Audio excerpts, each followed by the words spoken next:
Dydy tu fi ddim ar grid nwy, a'r ffynhonnell gres oedd gen i oedd LPG, oedd yn gallu bod yn ddrud ac yn rwystredig i monitro lefela ac archebu mewn bylc, ac oedd yn gallu cymryd fyny 3 wsos yn y tymor a prysur. O'n i hefyd yn ymwybodol o'r effaith amgylcheddol o'r math yma Ynni. Yn dilyn cyngor gan ymgynghorwyr Ynni Cyngor Gwynedd, nes i gais am gynllun Eco 4 yn Ebrill 2023. Ar ôl proses ceisio, syml fath sylfiwr i asesu y tŷ a gael ynghais ei dderbyn.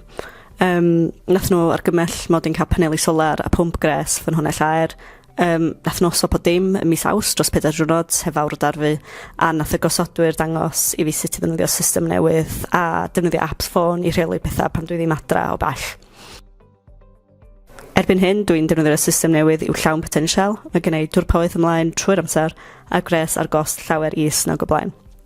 Ac am ddim ar ddwrnodau hilog taw 6 gloch. Dwi hefyd wedi newid fy nghyflenwr Ynni. Hefo'r agile tariff, dwi'n cael annog i newid sut dwi wedi bod yn rhedeg offer trydanol.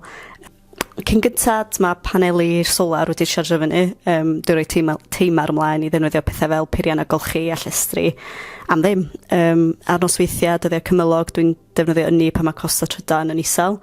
Hynna'n golygu pethau fatha cwcio mewn batch ar y penwythnosau. Sy'n atal fi ddefnyddio lot Ynni rhwng 4 a 7 yn y wsos, sef yr amser drud, y peak times. Dwi yn disgwyl bydd pethau'n rytach gyda yma, ond dwi reit hyderus byddai wedi safio cryn dipyn ar Ynni o gymharu ar blynyddoedd cynt. Dwi'n argymell y cynllun Eco 4 yn enwedig y bobl sy'n defnyddio LPG neu olew. Mae'n gyfleus, fforddiadwy ac yn well i'r amgylchedd.